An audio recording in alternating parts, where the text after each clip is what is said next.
attention to detail, which is not good if you're a lawyer, by the way. I was impatient, I moved quickly, I was always very big picture. I could see the big picture. I was a great traffic cop, but like digging into the minutia of the deal, I struggled with those. So I'm sure early on in my career, I could have done some tighter deals. Now, what I wised up on when I became the boss is to hire really smart, good detail-oriented lawyers that make you look good every day. So I did that. But on the macro side, I know that there were times in my career at Fox where I lacked, for whatever reason, a sense of internal confidence. I wasn't getting it. I think sometimes when you work for a very large corporation, like News Corp, like AEG, you become a little bit like a widget, sort of, and you start to sense that I don't have a brand.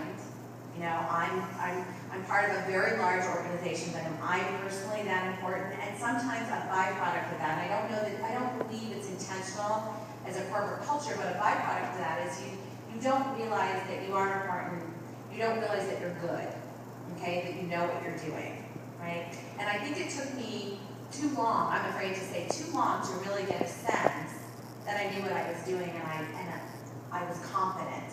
And when you're negotiating deals, which is what I largely do, you have to have this internal compass that says all the time in the back of your head, you're right, you know what you're doing, keep pushing in a positive way, right?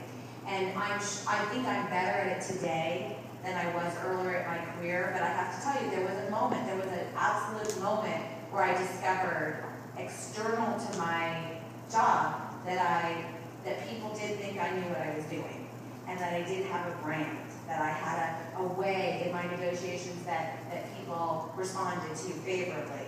And that has helped me a lot. I had a very recent situation that I think earlier in my career could have been much more of a sense of failure for me. I was working on a very big deal.